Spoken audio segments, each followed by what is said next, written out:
I had to get an IV. I went golfing last week with Aldine. Yeah. And forgot to eat. Oh, shit. But didn't forget to drink.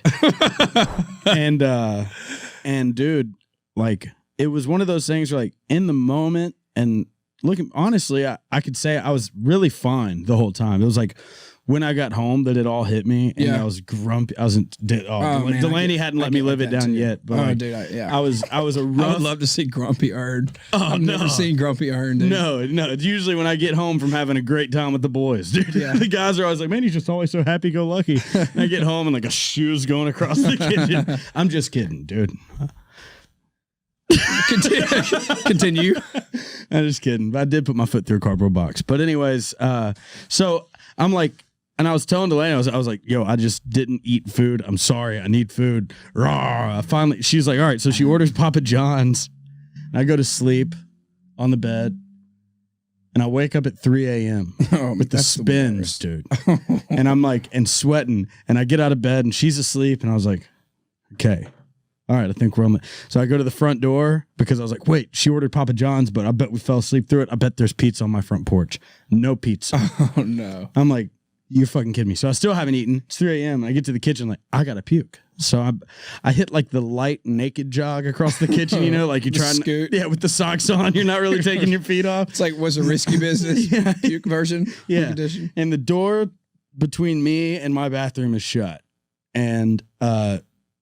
yeah, dude, I threw a projectile threw up at the door. And, is that true? Is that real? No, that's real. And so it's 3 a.m. I'm fucking ass naked, drunkenly trying to clean up vomit, and then make it to the bathroom to throw up the rest. And dude, go back to bed after. I think I did a great job of cleaning up after myself. I go back to bed, dude. I wake up the next morning, and like when I say.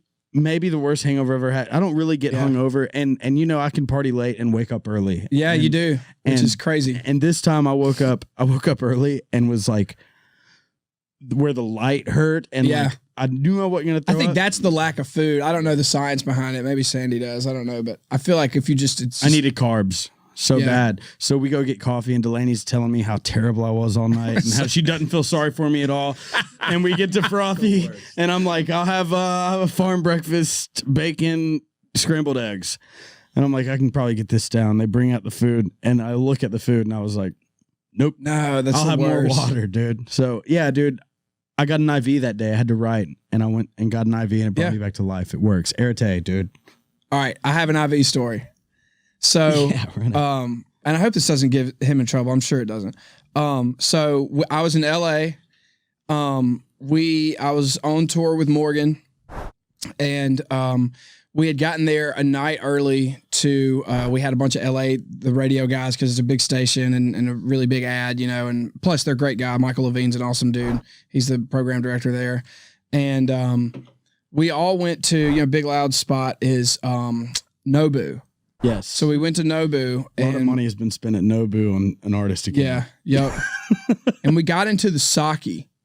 And the fruit flavor. Oh, dude. Yes. Pineapple. Dude, I swear to God, between it was me and Morgan. Was Chris Lane there? Because Chris Lane bear crawled back from Nobu to the Sunset, or from the Sunset Marquee to. It might have been. He might have been there. I'm not sure though, because I specifically remember it was the Morgan tour. Gotcha. He wasn't, because I was there the night Chris got drunk on fruit sake. So we do. I counted 13 shots apiece of sake. Yeah. And then from there, he and I went out to meet Callie's. Callie's from San Diego, which is no traffic. It's not far from LA at all. Yeah. And so we went out to one of Lisa Vanderpump's bars. I think Tom or something like that. Lisa Vanderpump, is she one of the twins, or is that no? She's mom? That's Lisa sounds like a mom. Oh, she's a mom. Her daughter's ugly though. Yeah, nice. She might be a gilf at this point. But anyway, she was on like Real Housewives of LA. She's got a show called Vanderpump Rules. You have that's why I was asking, because I know that isn't there like two Vanderpump chicks? They're like, I don't. Oh, that's her. Yeah, totally, definitely a gilf, maybe. Yeah. She's hot. Going, dog. We were at one of her bars. It was like Tom or something like that. Anyway, and we kept drinking, and you know how like everybody in this room knows this, but like there's like, it's the marathon, not a sprint thing, but you hit a groove where you could drink for eternity. Yes. And not get more drunk. You just feel awesome. You're just keeping going. And we hit that till like 4 a.m. Anyway, long story short, I wake up the next morning and I had the worst hangover I've ever had. Top 3 or 4 worst hangovers I've ever had. Goodies hangover. You know what's bad? Hangovers. You know what's good? Being able to get rid of those hangovers. That's where Goodies hangover powder saves the day. You simply pour it in a glass of water, drink it down, experience fast pain relief. It's literally that easy.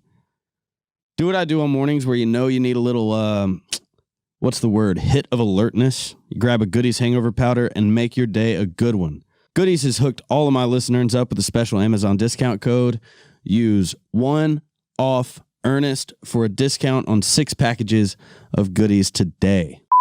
We had a show that night, and you know how that is. How much sleep did you get? Like, did you have to wake? Did you get to sleep in? We went to bed at like 4 or 5 in the morning, and I got up at 9, so it wasn't terrible.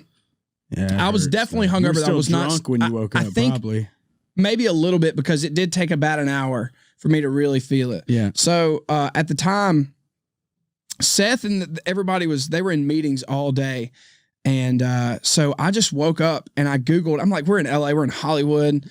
There's got to be a spot within a block. I walked like to 3 different places, a total of probably 3 miles. I don't know why I didn't get a cab. I was just disoriented. Hungover. It's like hot as shit. So anyway, long story short, Callie's dad, who is a fireman in LA, calls and I'm like, dude, I'm just trying to find an IV place. And he's like, oh, I got you. I'll call you right back. He calls me back and he goes, you're really close to this fire station. And he was like, I used to be stationed there. There's this tall, like Mexican dude that works there. He's the chief there now. Just knock on the door, tell him you know me. They'll give you an IV. And I'm like, I hate that. I want one of those IVs. I know, but like, you know, I'm not that kind of guy. Yeah, and no, like, I know. And like just the walk in and be like, hey, I know Mike Ryan. Yeah, right. Anyway, right. But I was like, can you call him and at least tell him I'm coming? So he was like, yeah, sure. And so I walk up and they have the garage door open. And I'm thinking they're like, oh yeah, Hardy, man, this is so cool. The guy literally was like, all right, get in here.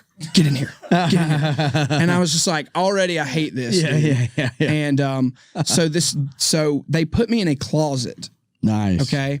And the guy, the medic or whatever, at the fire station, was like, you know, we're going to lock this door, like just in case our boss or whatever comes through, like we'll get in a lot of trouble. It's this whole sketchy thing. My anxiety is already through the roof. Right. And that doesn't help. So, this is the only time I've never fainted. This is the only time that I got within an inch of fainting. And, works. So the guy's hooking up my IV and he's got his finger over the blood tube thing. I don't know how to describe it, but he stuck me and he's holding his finger over it to grab the other tubes to connect it.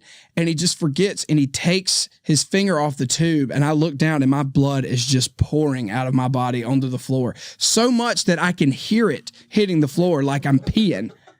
Dude. You just popped your vein. And when I looked at it, dude, my vision went to like I was looking through a thimble. It was like, dang, dude, it was like, or I have a needle or whatever. And that was the only time I felt myself like leaving. I could feel it. And I just told myself, people I was pay like, big bucks for that moment. I was like, dude, you're right. But I like, it was the hardest I've ever had to focus in my life. I feel like that's what it's like when you're about to die. I was like, do not faint. You do not faint. Because the guy even said like, you're fine, dude. Just don't faint and we'll be good. And I almost fainted. And anyway, I just don't faint. I focused as hard as I could and I didn't faint. And anyway, I got the IV and it honestly didn't even help. I think my hangover was so bad I probably needed 2 bags. Were you bleeding? Just be in earnest. Just be in earnest.